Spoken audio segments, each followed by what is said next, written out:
Welcome, everybody, to the blab entitled The Art of Reframing and Mindset with Trish Coole and, of course, Bob Doyle, your host. That's Trish over there or over there. I have no idea how it's going to show up, but she is one of our Boundless Living coaches. And, whenever I ask which coach would like to join me on the blab for the week, I always ask them, what would you like to talk about?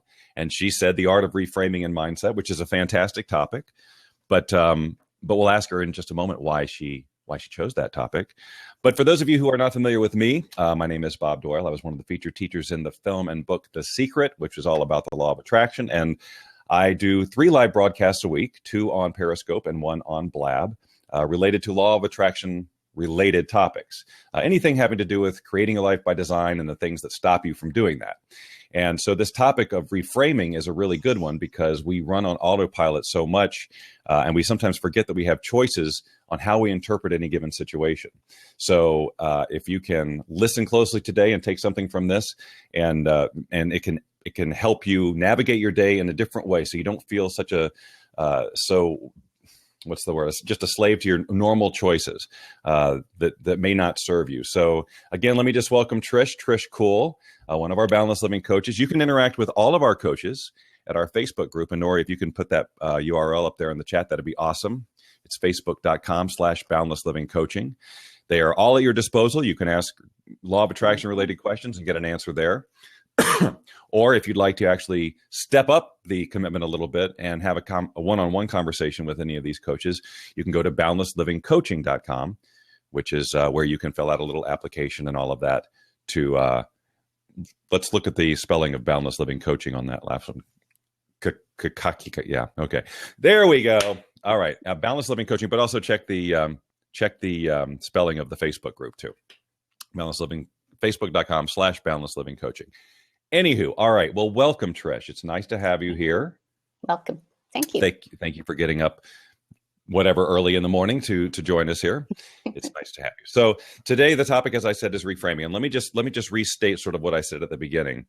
I think that most of us have gone through, know the situation where we get into situations where we immediately interpret it as negative. Maybe we've experienced it before. You go, oh, this again, that type of thing. And so we just have this automatic way of being, automatic way of thinking. And it's almost like we don't even have a choice. We don't feel like we have a choice. It's like, well, this thing happened. Obviously, I have to feel this way.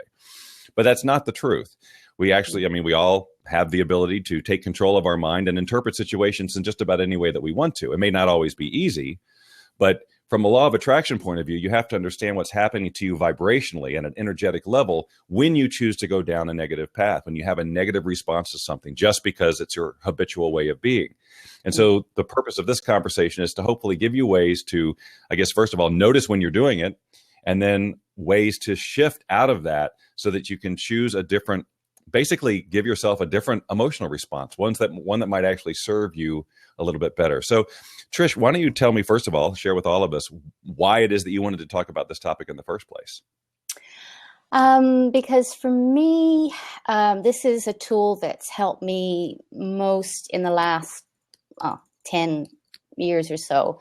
Working with people and being aware of how they speak, I really resonate with that. And I'm always trying to help people to look at things in a more positive light. It's really easy to get into that negative space, even when you don't realize it. So you might be, doing your visualization during the day and you've got your vision board, but where are your thoughts the rest of the day? Are you getting caught up in gossip? Are you listening to the news? Are you stuck in a story?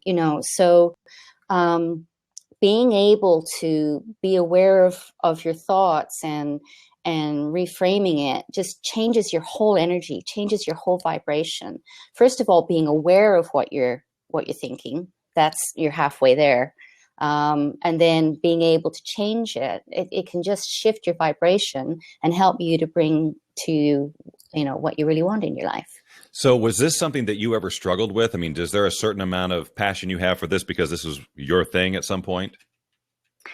Yeah, I think so. I think I did have a tendency years ago to, here's that pattern, or else just get in that, my mind going over and over and over and recycling the same thing over and over again, and so it gets to the point where you're almost dizzy with being in that space. So when I learned to, first of all, listen to my thoughts and recognize what I was doing and then find the tools to move out of that, I just felt more calm, peaceful, more in control, more able to have it go in the direction I wanted to go. Yeah, and it really is. If you find yourself in a pattern of like, this always happens to me kind of thing, or you feel yourself getting into a negative space on a regular basis, that pretty much shows you've got some sort of a pattern running. And, I think the key to all of this is going to be awareness. You said that you got into the habit of that and then you started being aware of it. It's that awareness that gives you the choice. If you're completely just on autopilot, not being present and caught up in everything, then you don't even think to reframe. You don't even think. And by the way, for just for those of you who aren't familiar with the term reframing, it's really just meaning, it's like you're looking at a picture and you're not liking how that's looking. So you just reframe it so it looks a little bit different. It's a different way to interpret a situation, and it ties in with the mindset. So reframing is just taking what you're looking at and choosing and how you're reacting to it and choosing to look and feel about it a different way. So what do you do then, Trish, to, like, if you were coaching someone who you can see they're into this, into a negative pattern, or they are struggling with their mindset, probably because they don't know what they're doing. They do not have the awareness. How do you help people to learn, I guess, to become more aware of that they've entered into a situation where they now have a choice?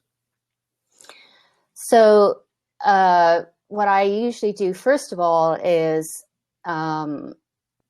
get them to do different wording. So they might say a statement like, oh yeah, I've always been that way. And I would say, well, where are you now?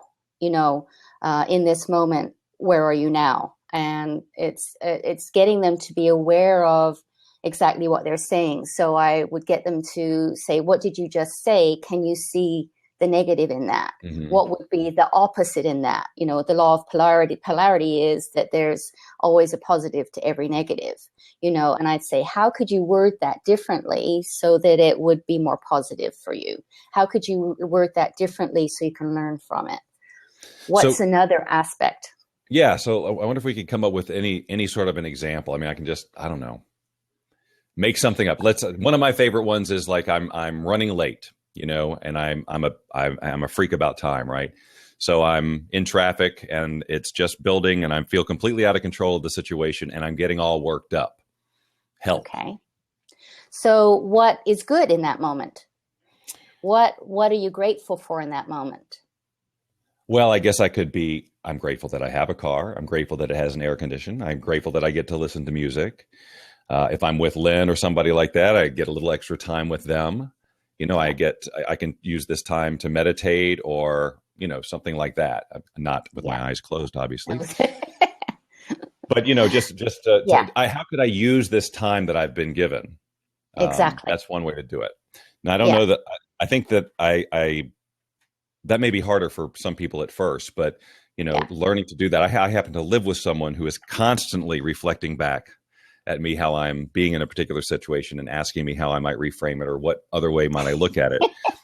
So I've gotten a lot of practice, but it is, I think it is kind of a practice. It is a practice, definitely. And it's always looking at, allowing the emotion, sometimes when something happens, you've got to, go, ah, or cry or whatever, but then find the difference. So for instance, for me, a couple of years ago, I was in a marriage and my husband, we're having a chat and he says, I don't want to be married anymore. And I just kind of went, okay. So, but as I was going through all of the emotions, each time the emotions came through, I just said, okay, thank you. Thank you for this circumstance. I know there's something better. I know this is happening for a reason. And I am grateful. And I just kept, I allowed the emotion to come up, but I kept saying, I'm really glad this has happened because this means now that I can it's clearing something for something new to come in that's even better. Okay. And doing that helped me to shift through it so much more quickly. Yeah. So there's two things now. So asking what's good about a situation. So when you're in it, because I always like to leave people with practical steps, like when they catch themselves, when they do become aware, okay, what can I do about it? So first thing we talked about is finding what's good about the situation. We did a little bit of that. And then actually being grateful for it. Yes. Really, because gratitude is so powerful energetically. I mean, it's just like really super energetic. So if you can find the things to be grateful for in that situation, it's not just making you feel good. It is also, it's literally changing your vibration to invite something new in, something that would not be there at first. And when we fixate, like you could have very easily focused in on, oh my God, my marriage is ending, and looked at all the bad things about that. And how in any way would that have served you? In no way would it have served you. No, I would have been stuck in a space. I wouldn't be a boundless living coach. It would have, So by changing that and, feeling the emotion, that's fine, but don't stay stuck in it. Yeah. Don't allow the emotion to control you and to rule you. Don't let the emotion take your power. Feel it and then move with it, move through it. I think people need to understand really what it's costing them when they don't reframe. Because again, this is a law of attraction conversation we're having here. It's not just about how to feel better during the course of your day. It's like how the reality of your life is the reality of your life because of what you're putting out there energetically, because of what you're vibrating. And all of that stems from your emotions and all of this and how you are navigating emotionally and energetically through the day. So not learning to reframe when you are in a negative space is really, it's costing you. You don't even really know how much it's costing you, but you are definitely attracting more of the same. You're taking that energetic pattern and you're just making it stronger and stronger, and you're amping up that magnet. And so, to understand that should hopefully give you something of a wake up call and say, it's pretty important that I do learn how to do this reframing thing. Yeah. And also, when circumstances happen, how are you blaming? Are you blaming people? Are you, what's happening when someone does something? How do you react? Do you allow them, to take your power and to, do you stay stuck in the story? For me, when something happens, if someone says something or does something and I have a reaction to it, I go, oh, okay, I've reacted to that. What is that in me? Yes. That I can learn that they have just triggered for me, because it's not, we choose the emotion. When people do things or say things, we can choose to either take that on or not. Yeah. It doesn't feel like that sometimes because we're so programmed to respond in certain situations. We learned it from our parents. We learned it from society. We learned it from TV. We learned it all over the place. But ultimately, our emotions are a choice. And certainly how long we hang on to them is a choice. So why not make happiness a choice? Why not make positivity a choice? And it can feel to the ego very, I don't know, it's almost like you're lying to yourself or whatever. The ego will try to keep you stuck and will tell you all the reasons why you should stay mad and stay blaming. I like that what you just said about who am I blaming, or even what am I blaming? What outside of myself am I pointing at and saying, it's made this situation, it's created this situation, that other thing, as opposed to, which is a brilliant distinction for all people related to the law of attraction to understand, is that if I'm triggered, if I have a reaction to something, what is it saying about me? Rather than looking at why do they do that? Because you're never gonna, they're not your space, right? That's their energy, their stuff. But if you're triggered, that's your stuff. And your reaction is your stuff. It's my stuff about getting frustrated in traffic. It's my stuff about getting upset about being late because of the traffic. I mean, you can look at it and say, well, you want to be there on time because it's courteous or whatever. But my reaction to it, that's my stuff. I'm going to get there when I get there, right? So I can show up happy and say, sorry, traffic, or I can be, which I've done many times, just like boiling by the time I get there, right? Because I've been stuck in that negativity. And by the time I get in there, it takes me like 15, 20 minutes just to shake it off and get present. But that's a choice I made. It's not a conscious choice. It's a very unconscious choice, which cost me, however long of quality of life that I was in the car upset, and then the first 20 minutes at the thing that I'm at, shaking off the fact that I was late, and then in my mind blaming whoever or whatever made me late, and all of those things, when what I really should be looking at is my response. Not even how did I attract being late? That's something else. But why did I respond the way that I do? The greatest gift I could give myself is to find the areas of my life where I am the most reactionary and look at, say, what is that about in me, and see what happens. And then you'll find, I think, the reframing. If you're conscious of that, if you take on that aspect of being aware of your reactions, that's going to help you it should trigger the reframing response. It's like, oh, I'm in reaction. Well, what else? How can I do this? Or what else can I look at? What's good about this situation? What can I be grateful about this situation? Who am I blaming? Right. And what is this about me? And what old stuff is this bringing up? Is there something that I can do to, shift this? Because you've got all of the old tools of, tapping and PS Tech and all of that. So, here's something that's triggering again for me. Is this something, that I need to just, can I change it really quickly? Or is this something else that I can work on, get some tools to work on to shift it totally? Let's talk about that, because we're it's easy for me. I do it all the time to make the assumption that everybody knows what EFT is. Everybody knows. I mean, I don't assume that everybody knows what PS Tech is, but we're talking about release techniques. These are tools like that. She's been talking about tools that can actually help you in the moment to, in essence, you're interacting with your body's own energy system and kind of ironing out the places where it's a little bit kittywampus from years of programming or whatever. So talk a little bit about how you might use EFT or any kind of release situation in a moment of reaction to help you make a different choice. Okay, so EFT or tapping works on the acupuncture points in the body. So you tap certain points and you, first of all, you'll say, so even though I'm blaming this person, I totally love and accept myself. So you're saying that even though you feel this way, and even though you've got this stuff that's come up, I still love who I am. And then you go through and you bring up all the negative stuff. So, I'm a dutz, and why did I do that? And, all of that kind of stuff. Because then it brings it into your energy field and helps it to release. And then you do the positives. So what it does is, by tapping these points, it helps to trigger in the body, we need something shifting here, and it helps into the subconscious, because all of our stuff is in the subconscious, and that's 90% of our total mind power. That directs us every day.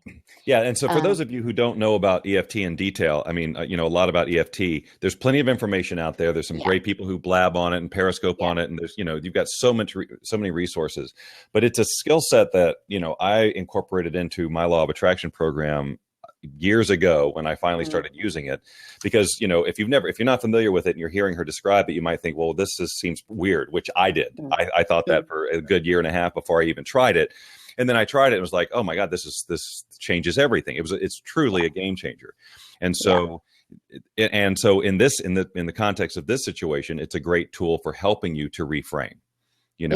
When you can't get over yourself, if you can't, because when your energy is running so strong like that, when you're running a program like that, it's going to take sometimes a disruption to that energy that's running. And that's what this process does before you can actually even begin to think, in a more positive way, because that's running so strong. So learning something like that is a great tool. So if you find that just, you can't find anything to be grateful for, you just can't find any good in the situation, then that would be a great time to resort to one of these tools. Anything else that you would recommend to people who struggle with reframing in general?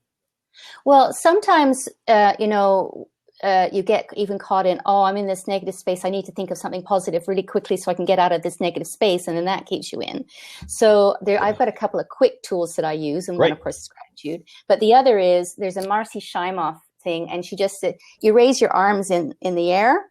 You just go like that. And that opens up the heart area. And it just, because when you're in that negative space, you're actually closed in, so no energy can come in. Mm-hmm. So by raising your arms in the air, it just shifts your energy.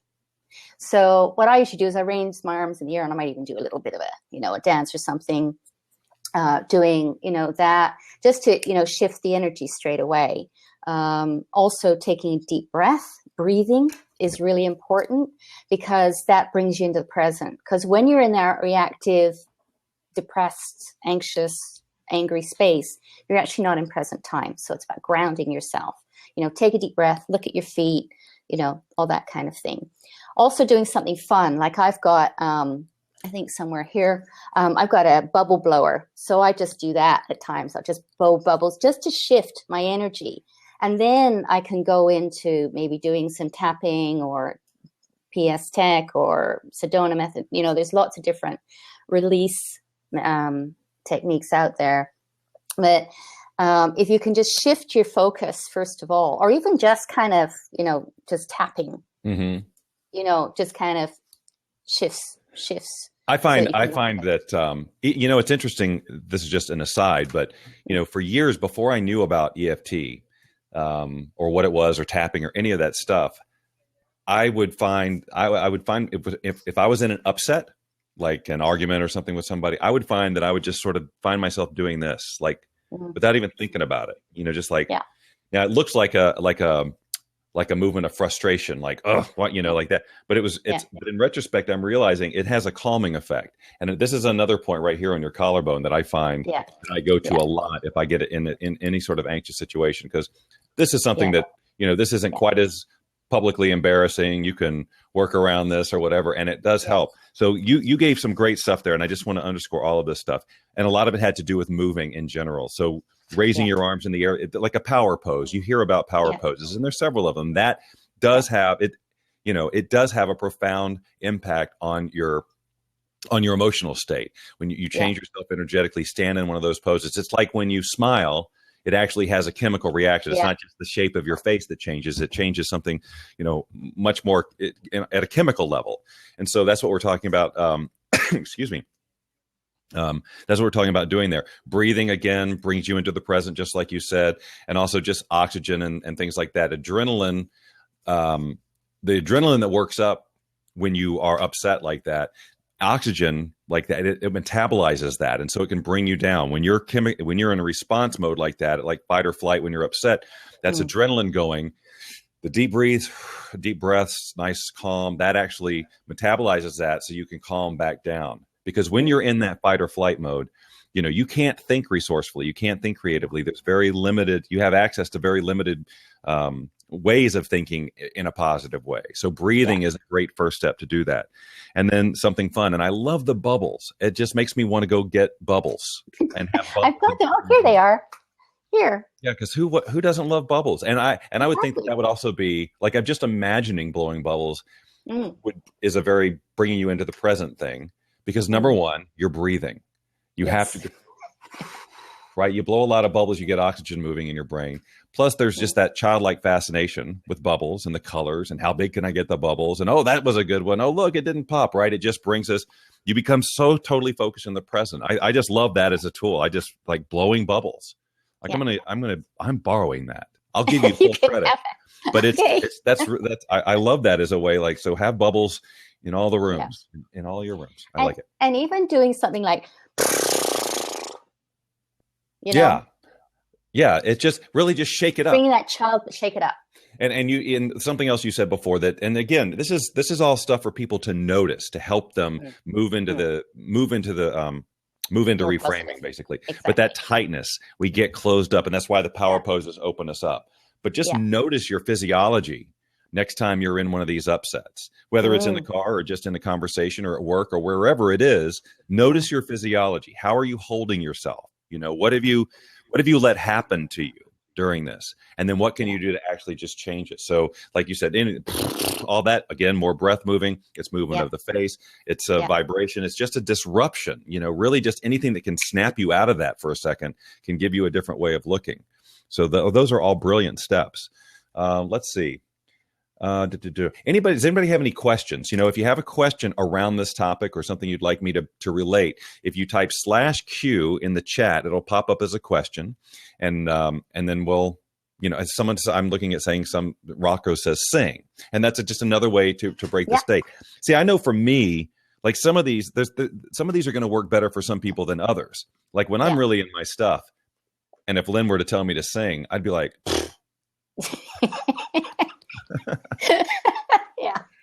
no, I'm busy being in my stuff. Yes, but give me a ukulele, and that's right. See, for me, just playing one chord on the ukulele, and I get present. It shifts everything about my perspective. So what is that thing for you? Trish is blowing bubbles, maybe, among other things, I'm sure. Yeah. For me, it's the ukulele or playing with a puppy or any of those things and because it's in that, when you bring yourself into that state, that's not reframing necessarily, but it facilitates reframing. It gives you the opportunity to, your mind will work and operate a little bit differently. Yeah, okay. It takes you out of the heightened emotion. So I'm Luminous Life says she raises her arms and claps. Rocksteady, can you explain staying in vibration and protecting your energy from energy vampires? Is that something that is showing or is that something that is showing something about ourselves? Do you want to address that? Yeah, well, to me, energy vampires, you're allowing that. So you're giving your power or your energy to that circumstance. You know what? Let's pause there, because that's a really important distinction. I know far too many people who blame the energy vampires for their state. Now, look, we all know what are meant by energy vampires. They're people who are truly intentionally coming in there to zap you of your energy. But like you said, and it cannot be stressed enough, we do allow that or not. We allow it. And sometimes we allow it because of who they are in our lives. They're our best friend, or they're a family member, or they're our spouse, or they're our coworker, or whatever, or a boss. And we feel like we have to sit in this. But even if you're in a situation where you have to be in proximity of it, we still have the choice as to whether or not we're going to let it affect us. It's not easy, especially if it's a deep emotional attachment you have to somebody. But it's imperative to know that you are in control, that you are not at the mercy of energy vampires, although it sometimes feels like that. Yeah. What I sometimes used to do with that, I don't have many of those around anymore, but I used to imagine cutting, there being a cord attached to us and cutting that energy away. Rocco, are you hearing that? Because that's kind of a technique you can use, like really just like imagining that there's this energetic connection that you've allowed to happen that you didn't want, because of just running on autopilot or whatever. But imagine actually severing that energetic connection with a pair of scissors or whatever it's going to take to do that. Chainsaw, whatever. Whatever it takes. So that's a good one. That's very good. Also, but really, Rocco, it's that awareness. Again, it comes back to it's my reaction is my reaction. Yes, they could be even trying to make me miserable. Like that could be their full-on intention. And they're like coming in with vampire teeth and a cape and going, I will steal your energy. But you are the one who decides whether or not you're going to give it up. Yeah. And also, if you shift how you react, that quite often gets them to shift, because they're not playing the role. They're playing a role that you kind of expect them to play a lot of the times. That is a great point. If you shift, then their role becomes, not important anymore. So right, they are looking for a particular reaction to feed their own energetic needs. They are coming to you to get fed in some way, even if it's not in a good way. Yeah. And so and your response gives them that. Yeah. And so they're going to just keep sucking that energetic blood until you don't give it to them anymore. Exactly. And so if you suddenly react in a way that, what happened here? My browser just opened up for some reason. Oh, I spoke in Cortana of Windows 10, decided I was talking to her. Sorry. I wasn't talking to you, computer. Go away. She's trying to be she's energetic vampire, Cortana. Anyway, but I'm choosing to not let her be. But no, if you don't give them the reaction you want, they will move on to somebody else. And so yeah, is that helpful, Rocco? I think there's some good stuff there. Anything else? Okay. Yeah. Staying in observation mode, Lily says. Lily's another one of our lovely Boundless Living coaches. And she's incredible too, and she does some great stuff here on Blab. You should follow all of these people. You should follow Trish, follow Nori, follow Lily. Sharon Beck is in the room. You can follow her. She's also a Boundless Living coach, or she was in the room anyway. You can follow all these people and learn a lot from them.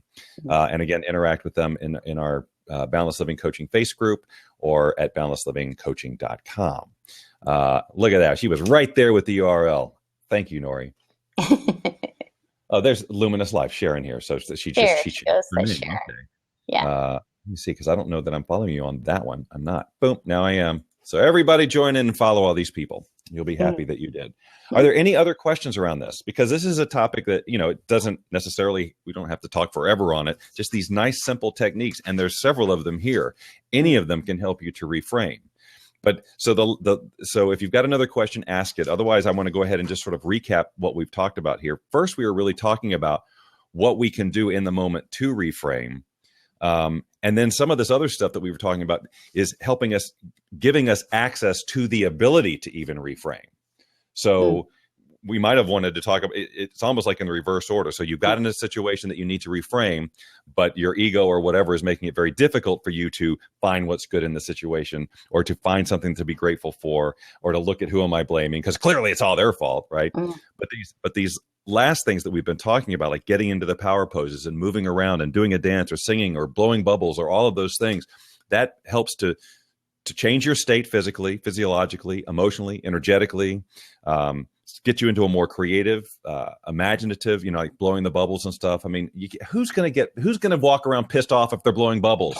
Exactly. You can't be angry and blow bubbles at the same time. No. It isn't possible.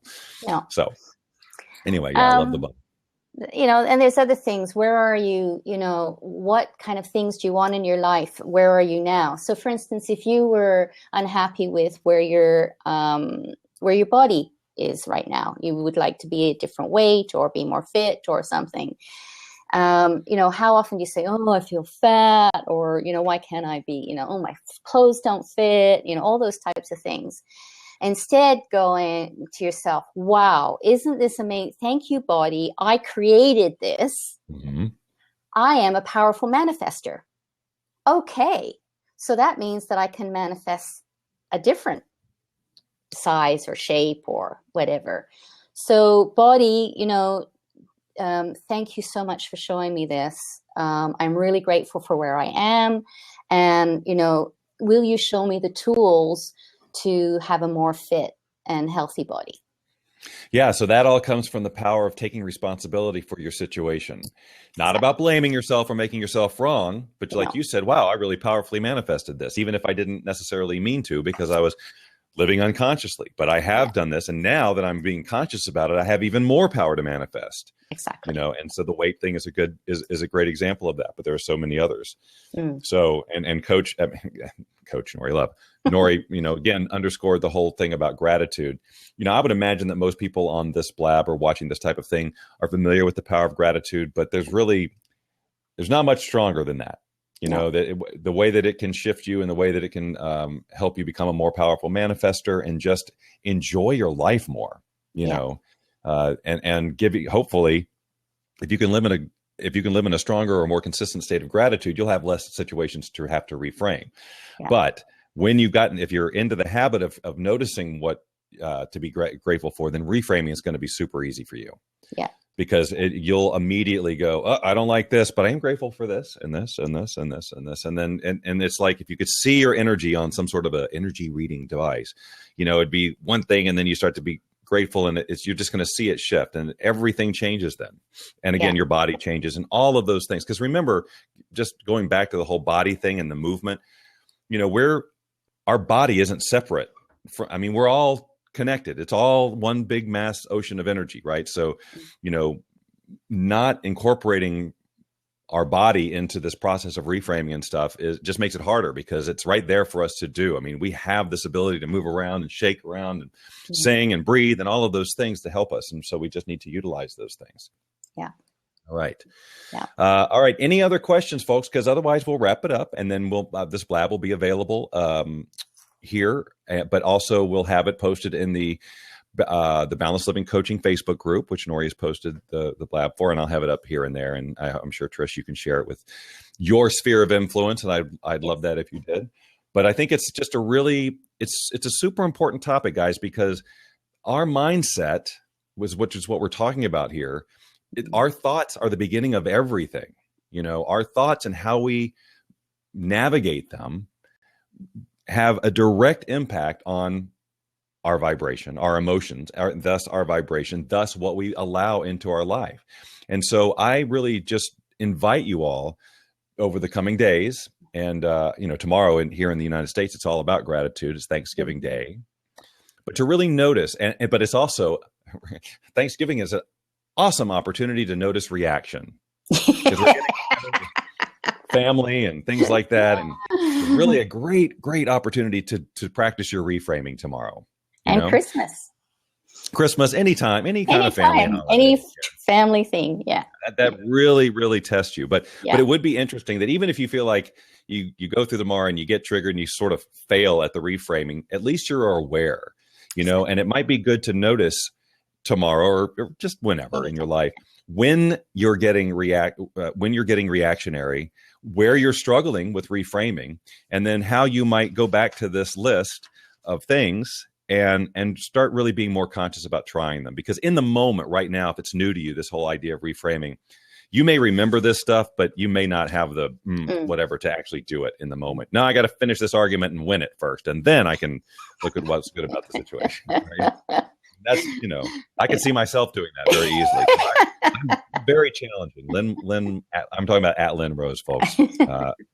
She definitely tests my ability to receive reflection back, and so ideally I want to be my own reflector. I'm one of these people who don't like to be told from the out, unless I go pay them to tell me. I don't want to be told, hey, maybe you could reframe it, look at it like this, because I just tend to resist that. And I think there's probably several people here who do that. But instead, how about you learn to be your own reflector? You learn to be the one who observes that, what, I could be handling this in a much different way. I don't feel good right now. I'm making a choice not to feel good. Why am I doing this? And why don't I try some of these other things? Give me those bubbles. Let's see what happens here. Right. Yeah. But yeah, so these are all fantastic. I hope you all got all of these. I think that when we post this back up in the Facebook group, Nori, if I don't remember to do this, let's put some of these tips down there so that they can refer to them all in one place. That's a great reason for you guys to come and join the Facebook group, because the replay here on Blab won't have that list right there, but it'll be handy dandy convenient for you there. All right. Well, look, you guys, thank you for showing up and being here and listening. And Rocco, thank you for your question. It was a great question. Yeah. This whole thing of energy vampires, it really invites the whole blame, how we blame others and how we put it off on other people, our energetic state. We're not saying there aren't people who are energy vampires. There definitely are people who are, that's their goal. Yeah. But we are, we are our own garlic, right? We can chase them off, and we do not have to be influenced by them. Okay, folks, you guys are awesome. Trish, you're awesome. Nori, you're awesome. Lily, you're awesome. Sharon, you're awesome. You're all awesome, every single one of you. So go have a reframing Thanksgiving holiday, and I look forward to chatting with you again. I do my next. I'll do a Periscope, my LOA scope on Friday morning at 10 o'clock Eastern time. So you can join me there. You can follow me at Bob Doyle Secret. Just like you're following me here at Bob Doyle Secret. You can follow me on Twitter at Bob Doyle Secret, and would love to connect with you and hear from you. I always love getting direct messages and feedback and things like that. Until then, if you're here in the United States, have a very wonderful Thanksgiving holiday and a holiday weekend. If you're not, you can still have a wonderful weekend and be grateful for things and notice where you're becoming reactionary and so on. So I'm going to stop the recording. Thank you all very much. We will talk again very soon.